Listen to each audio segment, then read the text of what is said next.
নমস্কাৰ সকলো অসমবাসী ৰাইজলৈ সমূহ ধৰ্মপ্ৰেমী ৰাইজলৈ ভক্তিভাৱে প্ৰণাম জনাইছোঁ।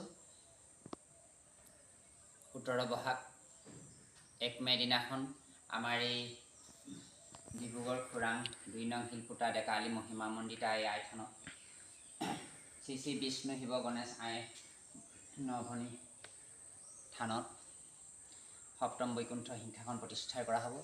আজি আসন ভাগ আমি আনিবলৈ ওলাইছোঁ আৰু অহা শুকুৰবাৰ দিনা সমূহ ভক্তপ্ৰাণ ধৰ্মপ্ৰেমী ৰাইজে এই অনুষ্ঠানভাগিত অংশগ্ৰহণ কৰি পুৱাৰ ভাগতে সিংহাসন সপ্তম বৈকুণ্ঠ সিংহাসন প্ৰতিষ্ঠা কৰা হ'ব।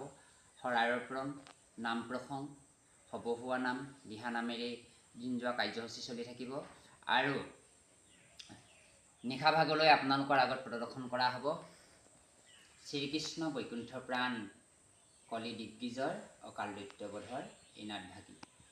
দিন যোৱা কাৰ্যসূচীৰ লগতে নিশা কাৰ্যসূচীটো অংশগ্ৰহণ কৰি আই মাতৃক তথা সহায় সহানুভূতিয়ে এই মহান কৰ্মভাগী আগুৱাই নিব বুলি মই সকলো ভক্তপ্ৰাণ ধৰ্মপ্ৰেমী ৰাইজৰ পৰা আশা কৰি ৰাখিছোঁ।